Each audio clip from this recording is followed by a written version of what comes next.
ಶಿವನಿಗೆ ನೀವು ನೀರಿನ ಅಭಿಷೇಕ ಕೂಡ ನೀವು ಮಾಡ್ಬೋದು. ಇಲ್ಲ ಹಸಿ ಹಾಲಿನ ಅಭಿಷೇಕವನ್ನು ಮಾಡ್ಬೋದು. ಅಥವಾ ಏನಂತಾರೆ ಕಬ್ಬಿನ ರಸದಿಂದ ನೀವು ಶಿವನಿಗೆ ಅಭಿಷೇಕವನ್ನು ಮಾಡ್ಬೋದು.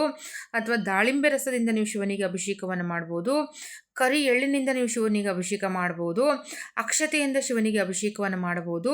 ಹೆಸರು ಕಾಳಿನಿಂದ ನೀವು ಶಿವನಿಗೆ ಅಭಿಷೇಕವನ್ನು ಮಾಡ್ಬೋದು. ಓಕೆ, ತುಪ್ಪದಿಂದ ಶಿವನಿಗೆ ಅಭಿಷೇಕವನ್ನು ಮಾಡ್ಬೋದು.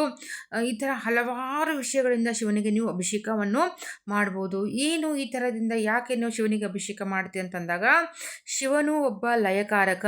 ಓಕೆ, ಆದಿಯೂ ಅವನೇ, ಅಂತ್ಯವೂ ಅವನೇ. ಅದನ್ನು ನಾವು ಶಿವನಿಗೆ ಲಯಕಾರಕ ಅಂತ ಹೇಳಿ ಕರಿತೀವಿ.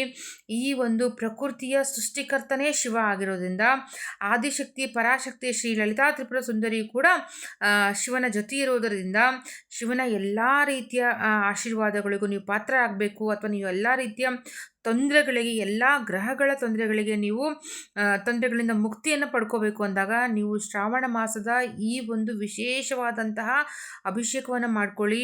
ಯಾಕಂದರೆ ನೀವು ಪ್ರತಿನಿತ್ಯ ಮಾಡುವಂಥ ಪೂಜೆ ದೇವರಿಗೆ ಸೇರುತ್ತೆ. ಆದರೆ ಅದು ಎಷ್ಟರ ಮಟ್ಟಿಗೆ ಹೋಗಿ ತಾಗುತ್ತೆ ಅನ್ನೋದು ಗೊತ್ತಿಲ್ಲ. ಹೀಗಾಗಿ ನೀವು ಶ್ರಾವಣ ಮಾಸದಲ್ಲಿ ಏನಾದರೂ ಈ ಥರದ ಒಂದು ಪೂಜೆಯನ್ನು ಮಾಡಿಕೊಂಡಾಗ ಅದು 101% ಆ ದೇವರಿಗೆ ನಿಮಗೆ ಸಲ್ಲುತ್ತೆ. ನಿಸ್ವಾರ್ಥ ಮನಸ್ಸಿನಿಂದ ಬೇಡ್ಕೊಳ್ಳಿ.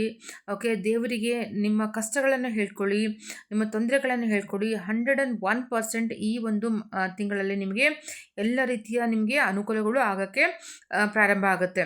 ಆಗಲೇ ಹೇಳಿದಾಗ ಶಿವನ ಮಂತ್ರಗಳು, ಶಿವನ ಸ್ತುತಿಗಳು, ಯಾರೆಲ್ಲ ಹೆಲ್ತ್ ಇಶ್ಯೂಸನ್ನು ನೀವು ಸಫರ್ ಆಗ್ತಾ ಇದ್ದೀರಾ ಅವರಿಗೆಲ್ಲ ಒಂದು ಫ್ರೀ ಹಿಟ್ಟನ್ನು ಕೊಡ್ತಾ ಇದ್ದೀನಿ. ಏನಪ್ಪ ಅಂದಾಗ ಮಹಾಮೃತ್ಯುಂಜಯ ಹೋಮವನ್ನು ಮಾಡಿಸ್ಕೊಳ್ಳಿ. ಆಗಲಿಲ್ಲ ಅಂತಂದಾಗ ಪ್ರತಿನಿತ್ಯ 108 ಬಾರಿ ಮಹಾಮೃತ್ಯುಂಜಯ ಮಂತ್ರವನ್ನು ನೀವು